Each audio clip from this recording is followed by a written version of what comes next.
Le livre de Jean, écrit par l'apôtre Jean, est différent des 3 autres évangiles, en ce que son contenu théologique consacré à la personne de Christ et au sens de la foi est plus dense.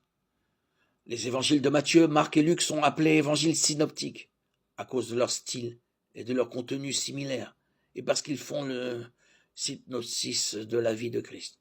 L'évangile de Jean, lui, ne commence ni par la naissance, ni du ministère terrestre de Jésus, mais par l'activité et les caractéristiques du Fils de Dieu avant qu'il ne devienne homme, Jean 1, 14.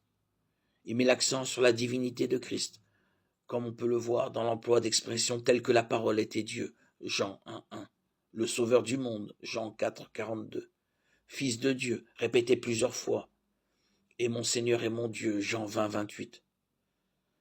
Dans cet évangile, Jésus affirme aussi sa divinité par une série de « je suis », dont le principal se trouve en Jean 8, 58, où il déclare « Avant qu'Abraham soit né, je suis », comparé avec Exode 3, 13, 14.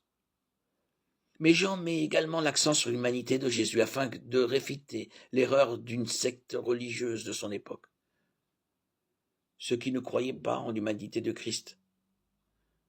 Voici comment Jean décrit le but dans lequel il écrit « Jésus a accompli encore, en présence de ses disciples, beaucoup d'autres signes qui ne sont pas décrits dans ce livre. Mais ceux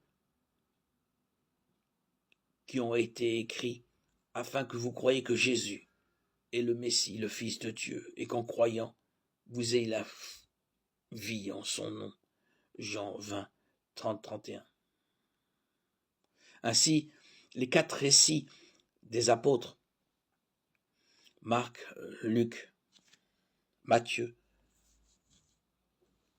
ainsi que ce récit de l'évangéliste Jean, sont distincts, mais tout aussi exacts l'un que l'autre, de la vie de Christ. Il nous révèle différents aspects de sa personne et de son ministère. Chaque récit devient comme un fil de couleurs différentes dans une tapisserie.